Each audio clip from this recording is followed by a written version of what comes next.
Last વિડીયોમાં આપણે જોયું હતું લાસ્ટ પેનું સૂત્ર.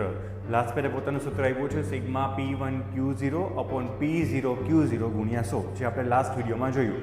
હવે આજે આપણે જોવાનું છે પાસેનો સૂચકાંકનું સૂત્ર.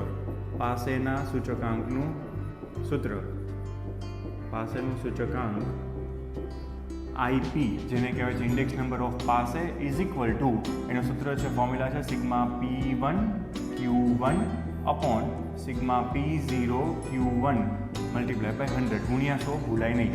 હવે P1Q1, P1 એટલે થશે ચાલુ વર્ષનો ભાવ, ચાલુ વર્ષનો ભાવ. Q1 એટલે થશે ચાલુ વર્ષનો જથ્થો. Q એટલે ક્વોન્ટિટી, ક્વોન્ટિટી એટલે જથ્થો. 1 એટલે ચાલુ વર્ષ, ચાલુ વર્ષનો જથ્થો, તમને જે ક્વેશ્ચનમાં આપેલો હોય એ રીતે. P0 એટલે આપણે લાસ્ટ પેના સૂત્રમાં પણ જોયું તો P0 એટલે થશે આધાર વર્ષનો ભાવ, આધાર વર્ષનો ભાવ. અને Q1 એટલે તો આપણે ખબર જ છે ચાલુ વર્ષનો જથ્થો. તો આ સૂત્ર છે સિગ્મા P1Q1. સિગ્મા એટલે કે એ બધાનો સરવાળો, P1Q1 અપોન P0 Q1 ગુણ્યા 100. આ છે પાસેનું સૂત્ર. નેક્સ્ટ વિડીયોમાં આપણે જોઈશું ફિશરના સૂચકાંકનું સૂત્ર. If you want to see short videos of accounts, like statistics, go to the description and follow the link.